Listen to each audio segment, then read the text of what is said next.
Okay, thank you everyone for joining us. I'm super excited. Got to say, a little nervous. I am here with Team Titleist, and not just anyone. These are the big guys in Team Titleist. So I don't want to do anyone a disservice, and I would love to let these people introduce themselves, tell us a little bit about who they are and what they do for Titleist, and then we'll explain what we're up to on this podcast, and we'll get into it. Aaron, how about we start with you? So my name's Aaron Dill. I am the Vokey Wedge rep on the PGA Tour, and just kind of help out Bob from time to time, trying to figure out what the best models are for future development and design. Cool, thank you. Austie. I'm Austie Rollinson, Senior Director of Putter R&D for the Scotty Cameron brand, and I basically work with Scotty to design and develop all the new putter products out there that go out to tour and out to the market. Perfect. Awesome. How about you, Chuck?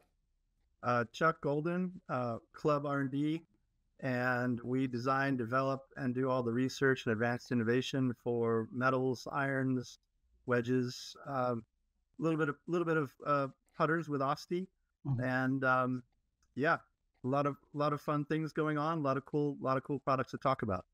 Thank you so much. And JJ, last but certainly not least.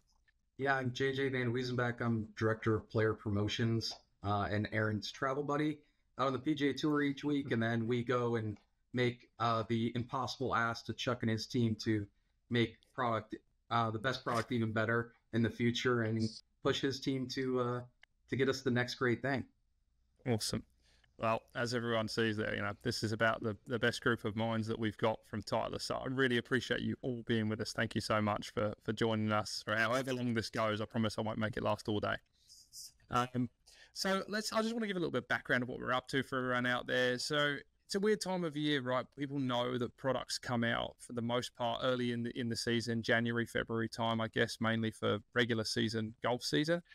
We're out in the desert for our headquarters, but we do have locations across the US.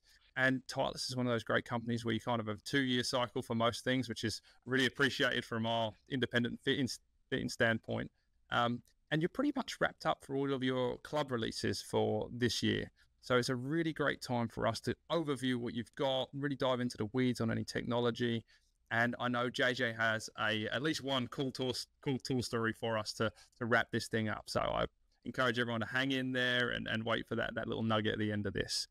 But what I do want to kick off with first is the GT line. Generational technology, great tagline. We've got GT test drives. You're seeing that hashtag out there.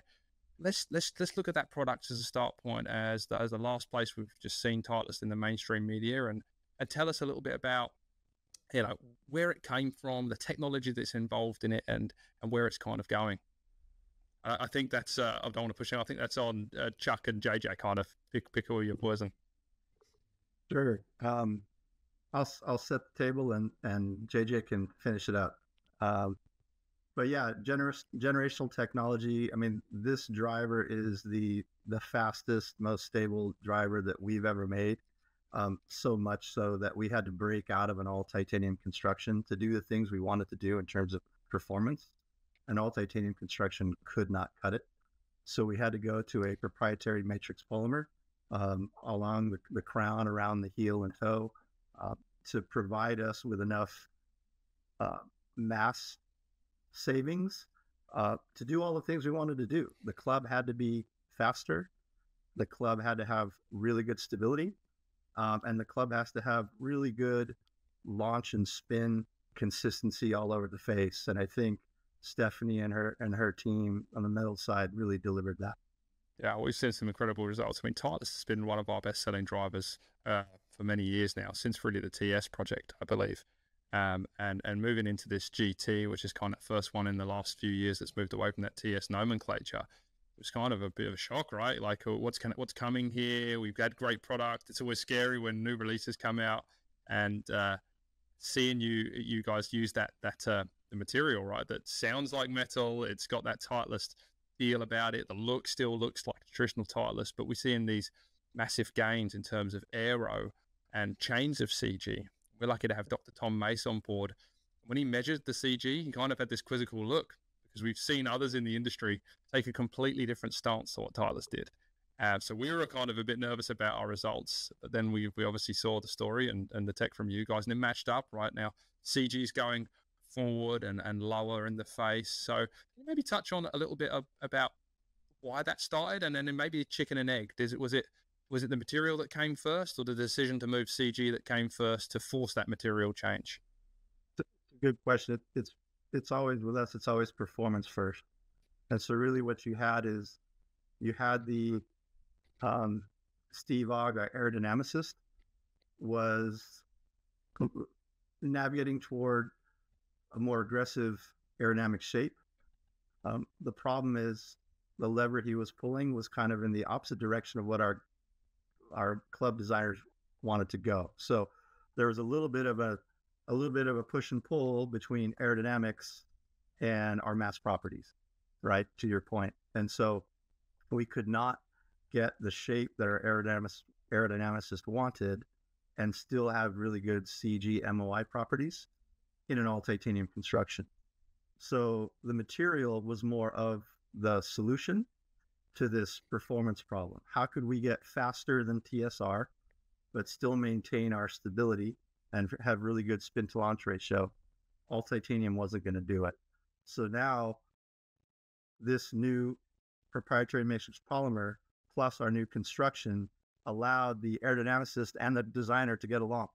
Yeah. So they can basically deliver a product that was allowing our player to have the best of both worlds. Now we've got a really fast design. They've got speed. Oh, and by the way, they've got stability. They got the best of both worlds. Yeah.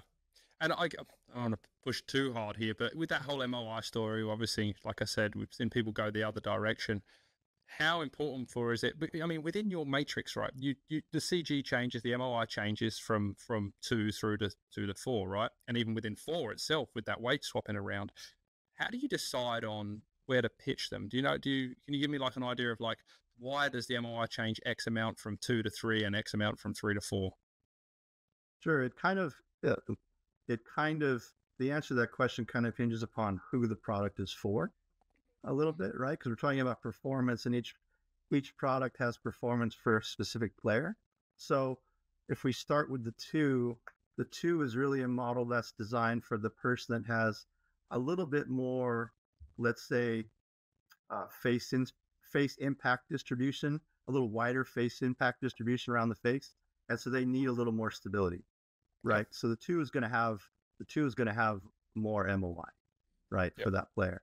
Then if you go to the 3, we really wanted the 3 to be for that player that has a little more consistency of impact location, right? And so for them, we've got that sure fit weight track loaded toward the front of the face, so they can actually move the weight either right behind their impact location where they know they're going to hit it, or they can adjust the weight on either side of their impact location if they want a specific ball flight, right? So the 3 is a little more surgical, but by the way, it still has really good MOI and it's still stable for that player. And then the 4 is for the player that really is living in if their spin rates are, in that 3,000 land and they need to bring their spin rates down to get their launch and spin more optimized. The 4 really has a nice forward CG to deliver a low spin condition. But oh, by the way, it also has an aft weight, so you can swap the heavy weight back to bring the 4 more back to like performing like a 3 if you want. Yeah, I mean that's something we said when we started measuring the drivers and we got that design space understood. We're putting it on the shelf and giving our fitters the feedback. It's like, man, might have to try more than one of these heads. The 4's got lots of space for capabilities, as does the 3, as does the 2. And from what I'm seeing, at least on tour, and maybe JJ, you can lean on this a little bit, is there's not just one getting play; they're all in play. Yeah, we definitely, with the tour player who has a little more consistent contact, we use it a lot as a launch story. So you have Justin Thomas, who likes to be really level. When his attack angle gets a little 3-4 up, his direction gets wide. So we were able to move him into a GT2 where he is getting easy launch and really good ball speed. Then you have a Max Homa, he's a GT3 player. He sometimes has a little excess spin, and it helps us keep us under control. Lets us use the SureFit track at T1 to control the fade he wants. And then we have Ben On, who's a +3, +4 attack angle player who needs to live in that 2000, 2200 spin, where the GT4 is the home run for him. So we're kind of using that, you know, lots of launch, a little less launch, and a little less launch through the 3 models. You touched on it a little bit there with the weight positioning. Tom Mace led us into that with the front weight track on the 3. Obviously, it being nearer the face, higher speeds have more of a drastic result from that being a little more forward.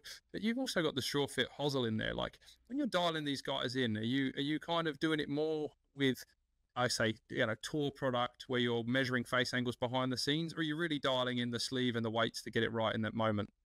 Yeah, we find that wrench solves a lot of things. You know, whether if you show up the tee with 3 heads, I got 16 hosel settings plus the 3 heads, you know, plus I have the 5 weights available on the GT3, and then I have 2 weight positions on a GT4, is that wrench is really going to dial in that launch and spin, because what I'm trying to do is consolidate that impact position back to center with the sure fit hosel, whether I'm using lie angle or face angle, and then be able to use the head and loft to move that up and down.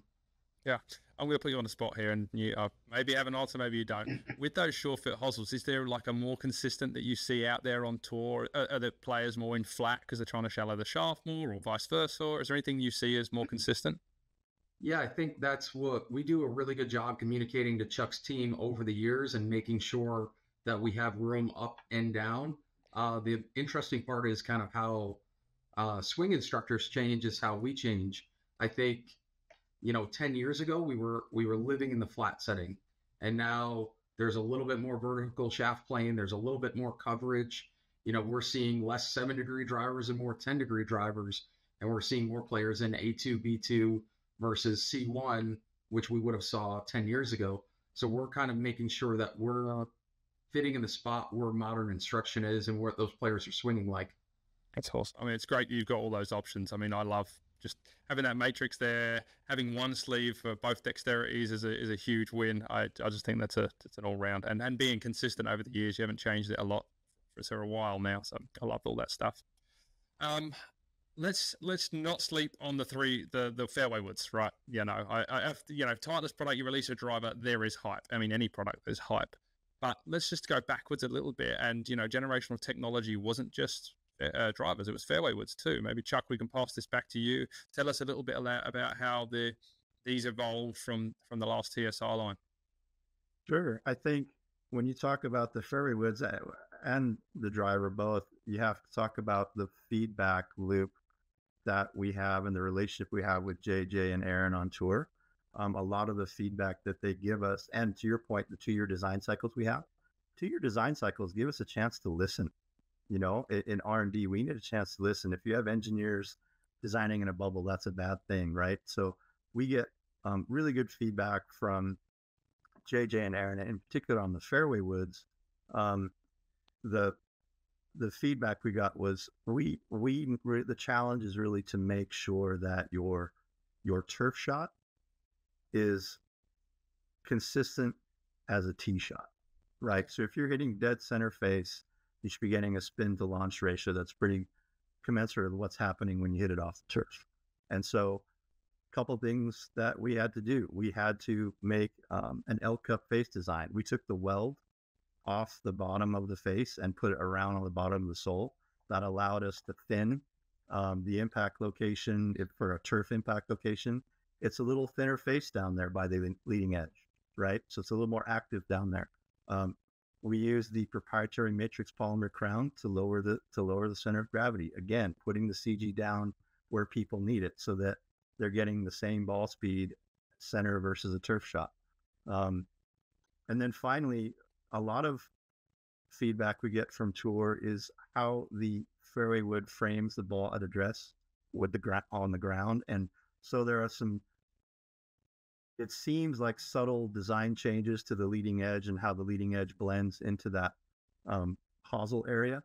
But we did a lot of work shaping that with JJ to make sure that when you put the fairway wood on the ground, it really frames the ball nicely and gives you confidence at address to hit it off the turf.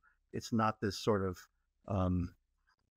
boat hull type U-shaped leading edge design. It's a little bit flatter, slightly flatter, closer to the heel so that it frames the ball nicely. So a lot of different design attributes went into this, like playability stuff, ball flight stuff, impact mechanics, the whole deal. The fairway was really redesigned from TSR to GT, and I think people have really noticed a difference in ball flight. We've seen some huge gains in the fitting bays already with 3-woods, people making the straight swap, coming from other brands to the GT line, but even coming from a TSR, into the GT, they've seen huge gains. So I encourage anyone out there watching, this is a space that, like I said, not to sleep on. The fairway woods are really, really great this year. JJ, Yeah, it's not. Sorry, Joe. No, it's like, I guess to recap, it wasn't like some small tweaks. It was like a complete engineering overhaul, thanks to the feedback we got from Tour. But segue. That's what I was just about to say, JJ. What did you get from Tour to kind of end up at this route? Where I've seen from higher speed players, I work with some Tour players, but higher speed players, fairway woods are almost weird. We are seeing more of them, but generally higher loft, because the 3-woods are so good and great with consistent flight now that they kind of get too close to a driver. So we're seeing 4s, 5s, 7s in people's bags out there. Can you talk a little bit about how the lofts are changing through the set, and also about how the Tour players did inspire Chuck and his team to get there? Yeah, I think these are the really cool meetings. When we were talking about 3-woods, Liam McDougall, who oversees the DP World Tour for us, they obviously have pretty tight conditions. So the sensitivity to lie angle and how that sits on the ground is really sensitive. And I wish we had marketing in that meeting. Liam's on the ground pointing to individual spots on the face with Tom Bennett, the principal design engineer, and they're discussing, millimeters of nuanced things. And I think they're, the inside baseball, at one point, we were looking at a multi-material 3-wood, but not driver. It was, hey, can we do the driver and all tie? But to get the 3-wood goals for the CG, it was the only way to do it, is we're going to get this CG into a spot. It has to be multi-material. And so that was kind of that really big design jump for us to go, how many people do you say I launched my 3-wood too high? But how many people say I spin my 3-wood too much? Hardly anybody launches it too high, but lots spin it too much. Yep. So we really wanted to look at that launch to spin ratio and then extend that down the bag as players are putting in more 5-wood, 7-woods. Golf courses are getting firmer. Players are looking for that higher launch without spin. And, we've been in the 7-wood game, I think, for 10 years with Tour players out there. Yeah. Have you got any interesting stories about people using 3s over 2s out there? Do you see any weight in either category? Right now, we're seeing a little uptick in 2. I think it launches so easily. It's got a little bit bigger pulled out profile. We have lots of Robert McIntyre is using a GT3. He loves that classic shape. Loves having the availability of the CG track to handle, the shape depending on the golf course. But we're seeing a lot of GT2s out there just because of the easy launch. And again, as players are changing their swing dynamics, that easy launching fairway wood seems to be having that little uptick. For me, I play GT3 in the driver, and I've got GT2 fairway, and I'm not afraid to mix and match there. Actually, one of your fitters came out and did a really good job. Ended up playing a shorter 3-wood, increased the weight in the back of the 2, made it easier to hit off the deck. It's just so easy, and I love, touching on Chuck's point, the sole design, that small change there, the consistency. I think that adds to the average golfer, because I call 3-woods or even fairway woods the longest one in the bag is kind of a luxury club, right? They're hard to hit. They're in kind of no man's land for angle of attack for the average golfer. It's great if you can get one and get it going close to your driver at that speed, at that moderate speed level, especially when you do it more often than not. Because you get a fairway wood, sometimes you hit well, but 1 in 10. And I think this new design, these new features allow players to hit that great shot more often than not. And that's a real bonus for a fairway wood. Yeah, and we don't talk about the MOI of our fairway woods, but Tom spends a lot of time of making sure there's still MOI in IXX and IYY, so that when you are mishitting it, that we are getting that spin and ball speed consistency. And we've definitely seen that in the bays this year, both in the fairway woods and the drivers. The consistency, especially around heel shots, has been fantastic. We're not seeing that ball grind up or fade away too hard and get that increased spin that you normally see. Much more consistent window they're going through. So great job on those guys. We love them. We're looking forward to a busy season here in Scottsdale with the drivers and fairway woods. Going to get better. I believe it. It's been coming that way. Let's go into, this was not a 2024 release, but your iron lineup, and let's touch on hybrids while we're at it. I mean, just great products. Like I said, every time we talk about a Titleist product, there's hype on the web and hype on our podcast, but the iron lineup is super strong.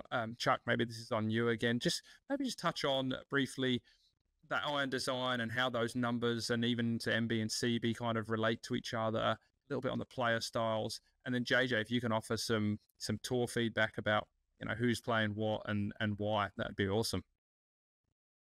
Sure. I think we spend a lot of time and energy, resources, making sure that look, sound, and feel are there across the entire line, regardless of what model you're talking about. So that's sort of like in terms of metrics and parameters, that's sort of, we need to have that. That's the rising tide that floats all the boats. But then beyond that, when you get into fitting, and JJ's the expert in this field, but when you get into fitting, you start to talk about kind of loft progression and CG progression, right? Like, so the loft and CG are really like tied together, depending on what model that you have. And really the CG it starts out a little higher in the pitching wedge, and it has to go trend lower as you go toward the longer irons to help with ball flight. But then not only that, as you go across models, like let's say you go from T100 to T350, the lofts get stronger, but the CGs in the T350 get a little lower, and they also get a little deeper, a little far back again to help people with ball flight, get the ball in the air, get that maximum trajectory height, get the right landing angles. So that's kind of a synopsis of really what's important to us beyond the things like, top line, blade length, offset, the size of the club. You really have to kind of dial in the size of the club for the specific player as well. Yes. But really loft, and we spend a lot of time on loft and CG and face design to make sure that we get the right launch and spin ratio for each player.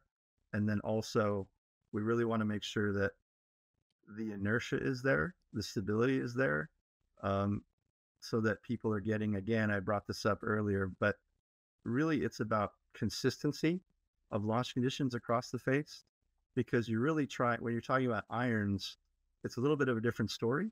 It's more about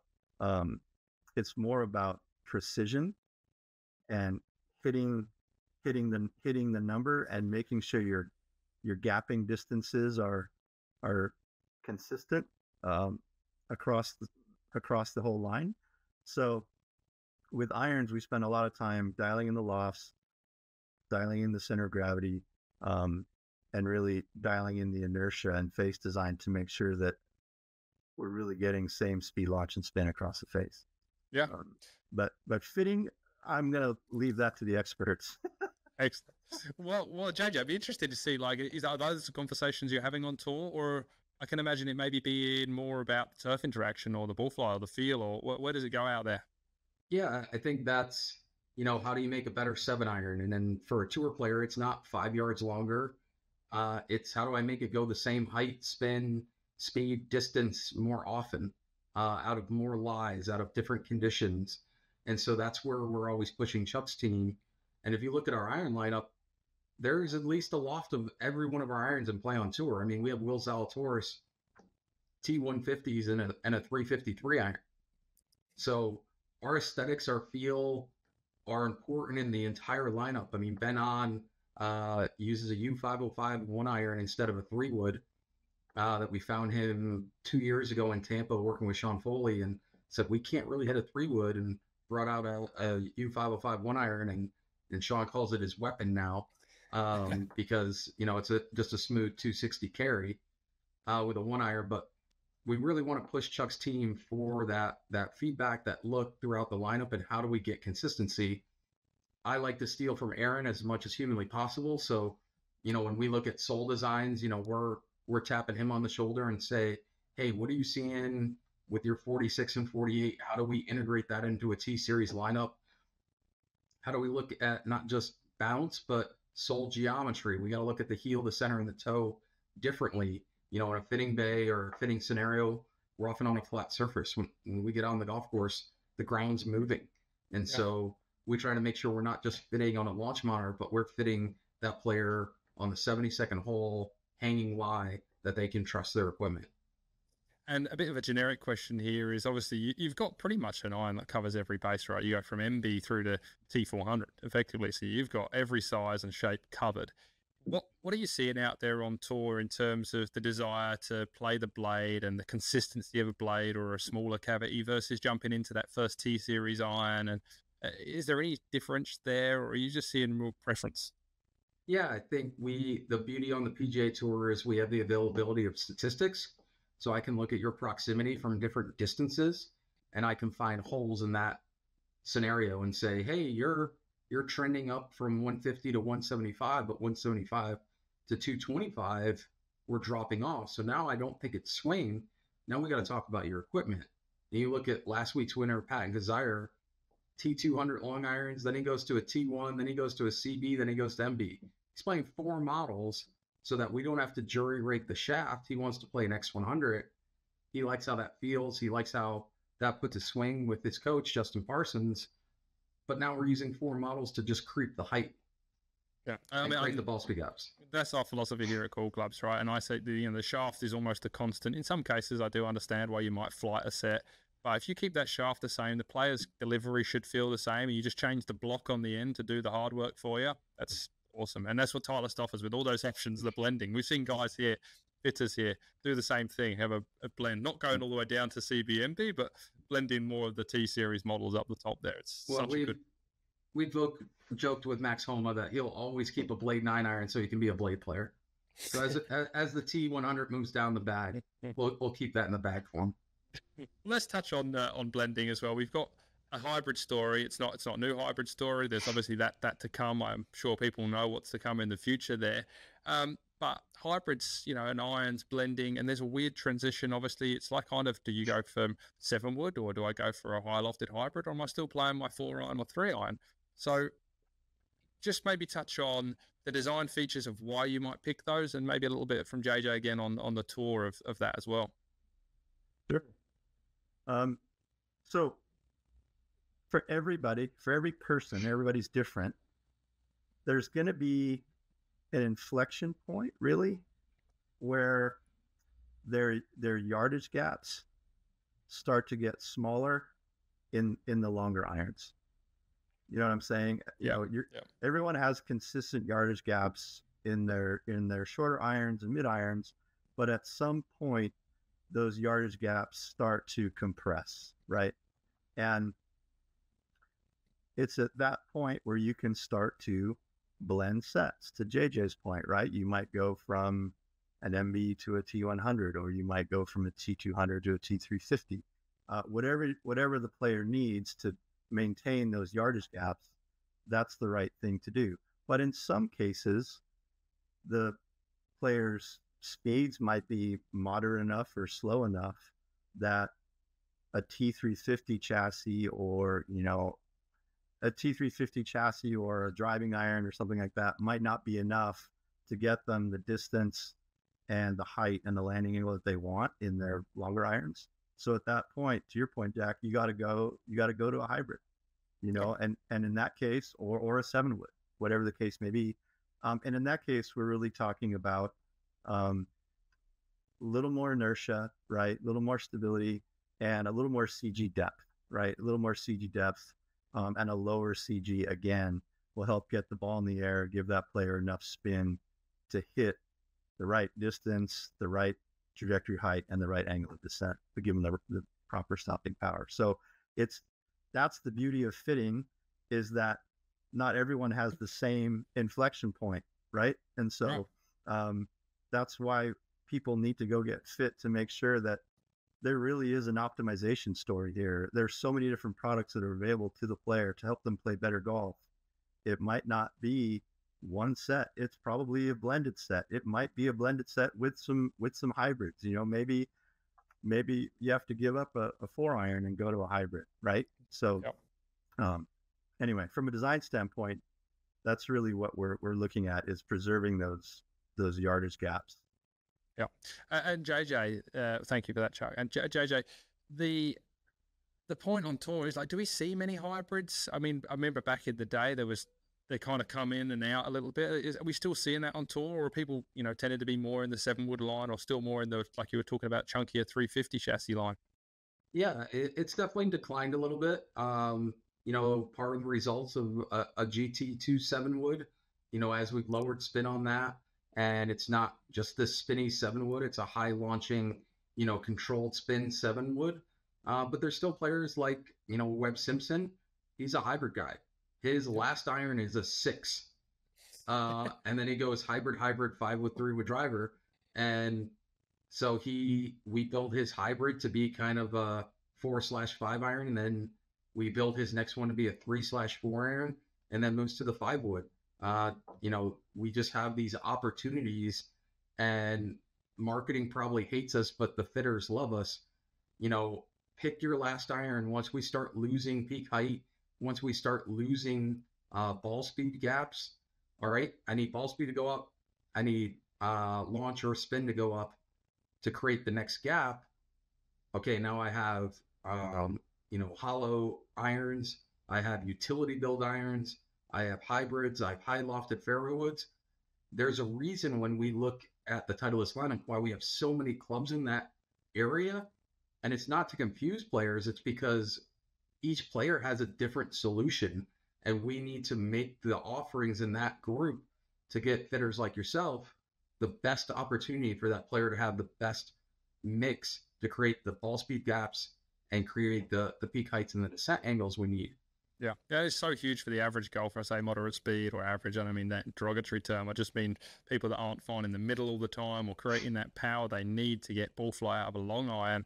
It's not just about the body shape, right, or the sole design. I start using it when I think that the length of shaft helps, right? Longer, a 4-iron is not as long a shaft as a 4 hybrid, and a 4 hybrid is not as long a shaft as a 7-wood. So, like, there's all these other aspects that come into play about the player's swing plane and delivery of angle of attack that you can take advantage of to really, like you say, hit those ball flight heights, stopping powers, and distance gaps. We love that you guys are offering all the lofts and all the options in hybrids, from the size of the head and the adjustability to having a little bit more forgiveness in that too.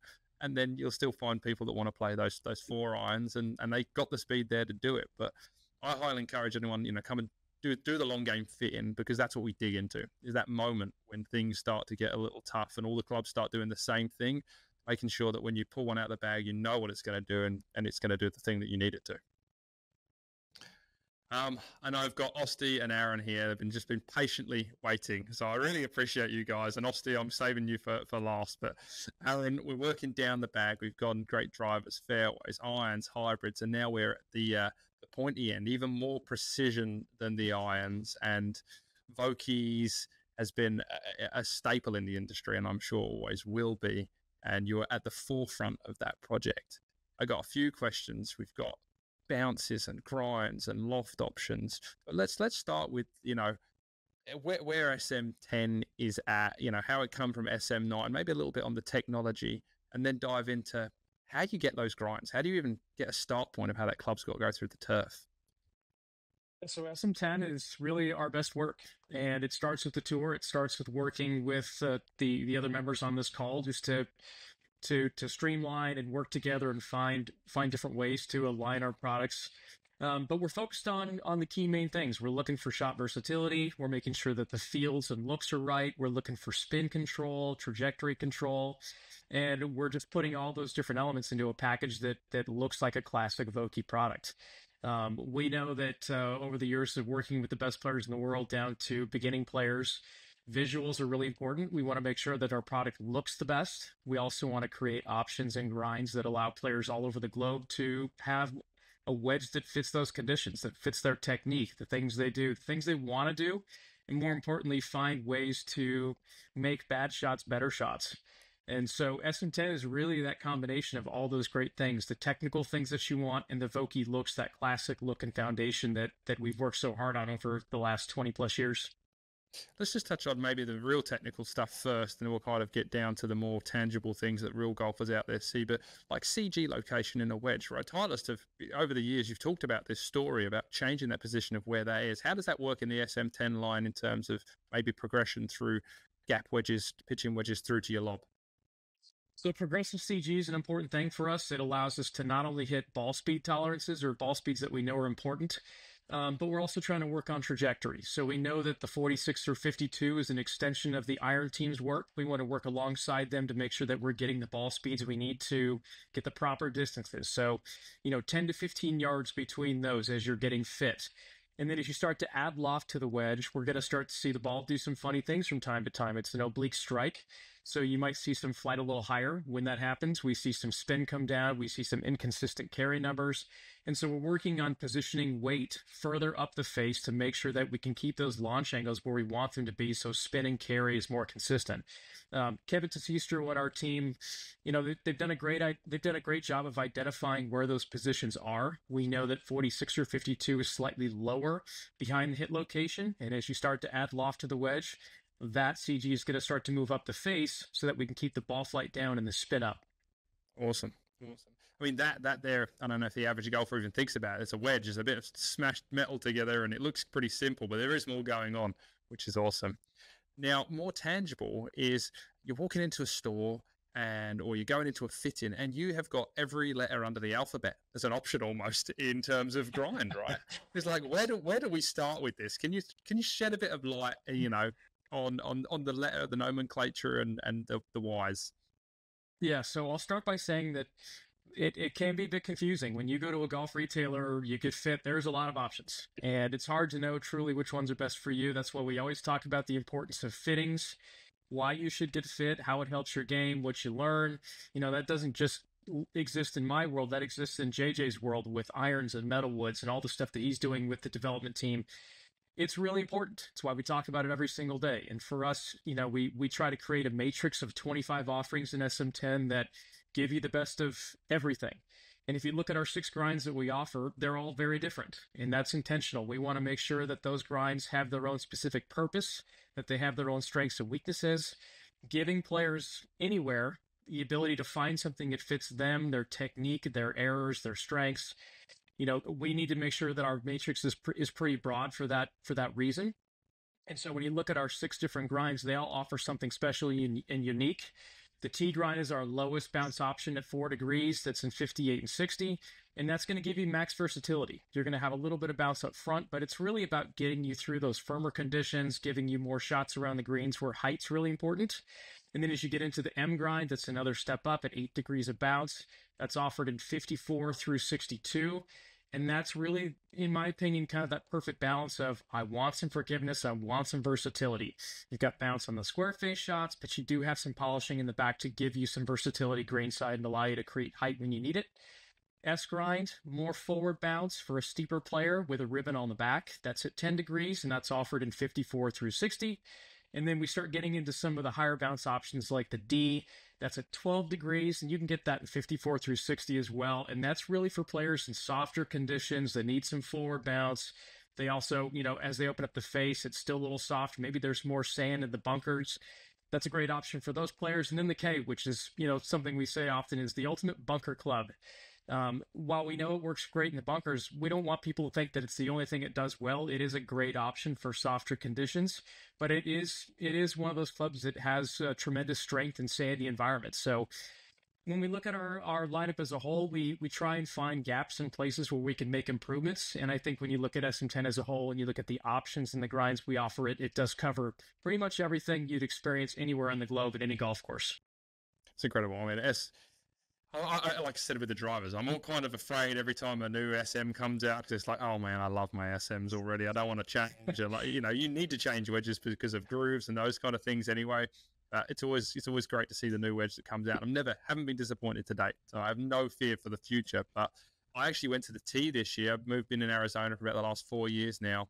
And that's been really, really helpful for me with these harder conditions. The shots around the greens can be really tricky, not much space to work with, and I have to get the ball airborne more. That tee has been fantastic. And, you know, it's conditions and player, right? I know you touched on that there. You know, D talked about softer conditions and K for bunker, but it's kind of you've got to mix the two things together. And out on tour, these guys are playing in different conditions a lot. Do you see them change wedges because they're the same player, but they are at different places? Yeah, balance is important. It's a big reason why we spend so much time with the tour, just learning. You know, they teach us a lot about the importance of what works, more importantly, what doesn't, and we can take that information and put it into what we're doing down the road. One of the cool things we talk about a lot with fitting is the importance of building a matrix in your bag that offers you bounce where you need it and offers you versatility where you need it as well. So one of the more common trends that we're seeing on tours, we're seeing players gravitate to higher bounce sand wedges. Players like Max Homa, he's a high bounce sand wedge, 14F. Same thing with Justin Thomas, 14F bent to 57. And so, you know, these players are putting more bounce in that area because it's uniqueness of use. It's a fairway club.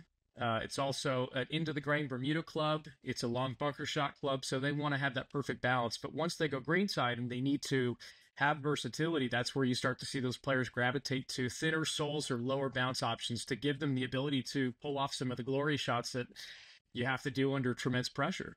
And so it's a fun way for players to understand, like, yes, we could go M grinds across the board, but that's not always the best solution. And I think when you dive deep into fitting environments, you can show players, hey, this is not all about the same grind. It's about finding a balance of different grinds that complement your short game and the types of shots you want to hit. I mean, I love it. I mean, your philosophy is, you know, it matches mine in terms of, we talked a word about grind a lot. We talked about bounce, but not in a numerical fashion. You know, the number on the bottom is important. There's some relativity to it, but it's definitely not the be-all and end-all. And I don't think you can pigeonhole a player into, all right, your angle of attack is X, therefore you're 10 degrees across the board, right? It's giving them options. That's what I love about the Vokey, is that you've got a whole gamut of options to choose from to make sure that every club in each space, gap, sand, lob, pitch, you can make them do what they need to do and give them options in those moments, like you say, pressure moments to hit all those shots. The great experience I had with Bob down in Melbourne, you know, he got a chance to fit with me out at one of the great golf courses there. And it's a lot of trial and error, right? There's not much necessarily like, this is the theory and this is what's going to happen. He's giving you product, letting you hear, he's listening to it, you're feeling it through the turf. And there's a really cool process to go through with the Vokeys. And I think that's what we offer in our fitting process. Is you got to hit them, you got to feel them, you got to try the shots that you would normally play on your golf course out there to understand what that bounce and grind does. Tell us a little bit about, there's so many different shapes, right? And you're a tour driven company, there's lots of tour driven stories. Do they all kind of come from tour, or they're just staples within a bounce and grind shape that kind of just hold true across the line? The great question. I think when you look at the history of the Vokey wedge, one thing that Bob has done really, really well is he's identified what grinds make a difference. Separation of those grinds is also equally important, but the way we get to those different grinds and options is through testing, through deeper understandings of fitting, just, you know, what makes players comfortable and confident. Confidence is a huge part of how we find success. And so as we're exploring these different spaces of grinds and bounces, we try to talk less about what the bounce numbers are and more about what the grind shape or the letter is, and identify that with certain players. But I think when you look at the testing we've done over the years, we've seen a multitude of different M grinds, T grinds, L grinds, K grinds, and we've settled on a version of each that I think complements different types of conditions and different types of players' needs. And that's kind of where we stand today. And I think when we sit around a table and I'm sitting talking with Chuck and JJ and Bob and all the other teammates, I think it's pretty clear that we found a sweet spot that I think a lot of players can gravitate, feel comfortable with. And I think that's why our line is as complete as it is today, while we don't change a lot in that space. I know you're on tour, there's a lot of custom work going on, and a lot of the guys play the raw version out there. First question is there any reason behind why a lot of players play the raw over the other, you know, options?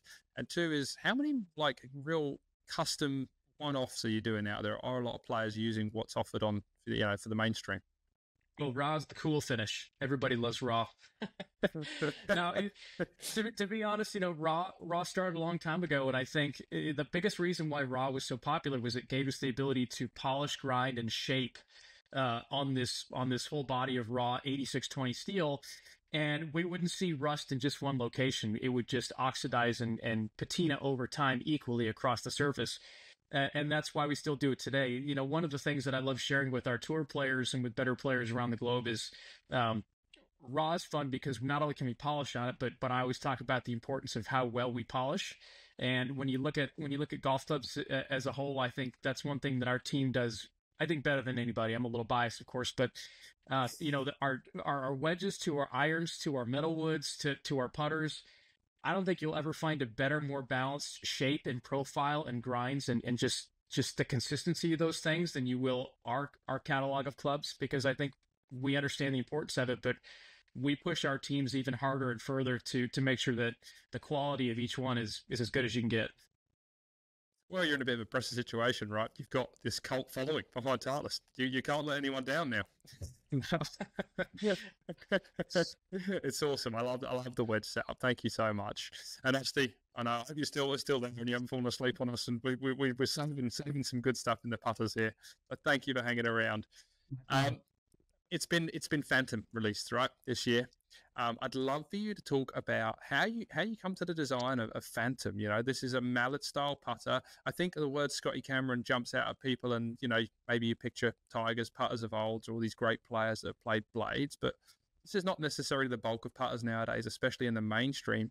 Tell us a little bit about the design features of Phantom, some of the hosels and why they are what they are, and just really lean into this, why mallet and what it offers for these players.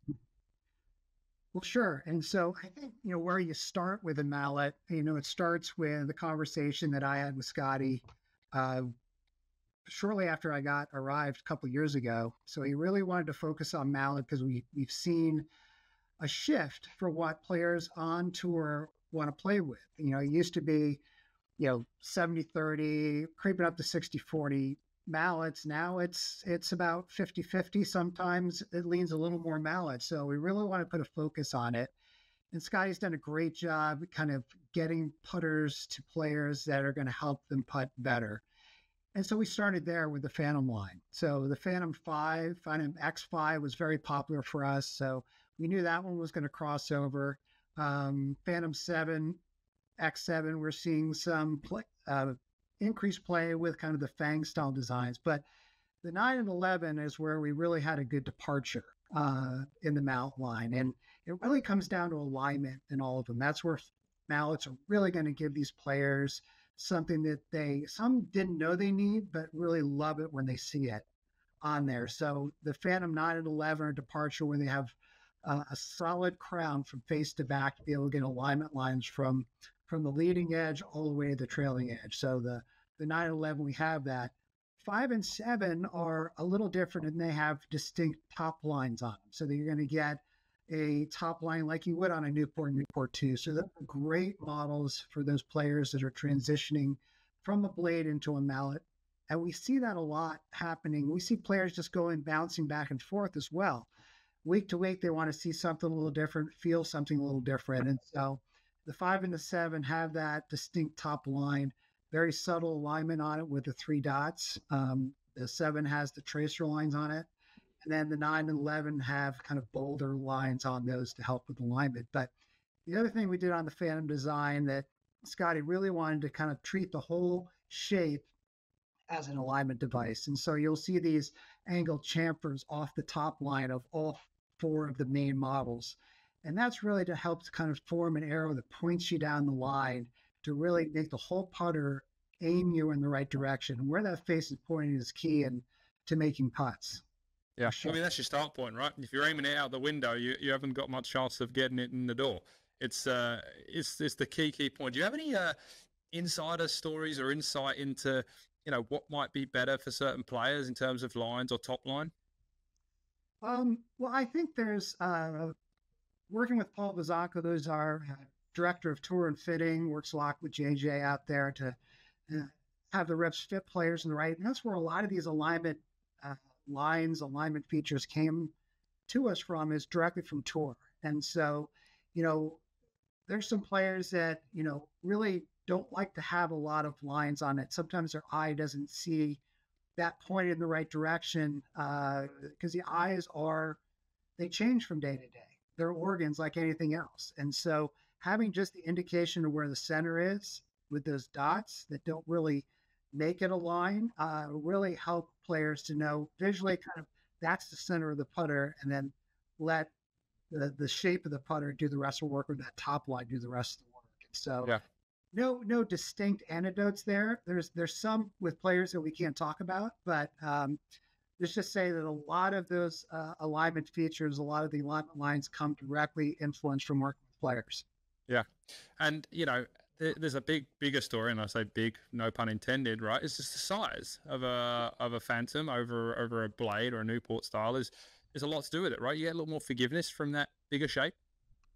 You do. And you have a lot more real estate, a lot more multi-material constructions. You know, some of our larger blades, we started working with 303 stainless and 66-1 aluminum, but you really see that a lot more in play in the mallet designs because you want them to be a little larger. You want to be able to distribute weight like Chuck's team does with drivers and irons. We need to do that in the putter as well. And so really trying to get the moment of inertia of these putters up so that they're super forgiving, but you can't lose sight of the fact that you don't want to have that center of gravity in that putter go too deep because that starts working against you in terms of forgiveness. And so really want to have that center of gravity, of course, in the center of the face, so it feels solid when you hit the center, but getting that center of gravity as close to the face as you can while keeping that inertia high really makes that putter more forgiving and versatile and playable.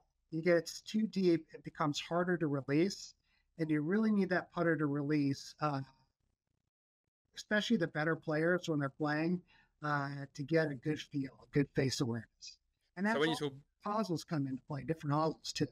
Right, perfect. Just touching on that point of CG, when you're talking about deep, you're talking from face towards the rear end of the putter. Face towards the rear end of the putter. You know, I've done some mallet putters where the moment of inertia gets really high, and sometimes when you chase a high move of inertia, undoubtedly that center of gravity is going to move rearward. And I had one putter that had super high MOI, but a very deep center of gravity. And we did some robot testing, center toe heel, like you guys do there in your lab. And some of them on the toe were missing the hole completely by a couple inches because that center of gravity was too deep. And so you really need to pay attention to balance those right, like we do in drivers and irons, to ensure versatile performance and the best performance. Awesome. And then you segued me in there with hosels as well. I mean, that's a big piece of the 0.5 or the number, right? There's the hosel, the offset, the shape. Touch on a little bit of the whys of hosels. So I assume some of it's aiming, but a lot of it's maybe like you talk about release or the flow or the toe hang. Yeah, I mean, there's a lot that goes into hosels. You know, we talk a lot about, a more mid-bend shaft or face balance putters for more square to square, a little more heel shafted for more of a open close flowing. And that's true a little bit. That's part of it. Another part of it is alignment.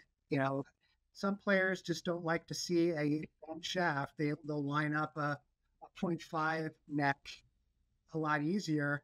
It has to do with eye position as well. And also that a heel shaft putter or 0.5 models will have a little more offset between where that shaft axis is and the center of gravity. And a lot of players, if they have some rotation, they can feel where the face is a little more. They have much more better face awareness. That's where I think a lot of tour players have that. They're athletes. They feel it in their hands, where that face is. It helps them release it. And so it's where mallets really started taking off on tour, when a lot of those different hosels were brought to play. And so you get that mallet or that blade type feel, but with the benefits of the higher inertia and better alignment features of the mallet. And is that, I mean, maybe you answered the question for me already. Is that why you're seeing players make that transition? They're looking for easier alignment or different feel or more stability. What do you know? Is there a number one reason why people are changing from the blade up to the Phantoms?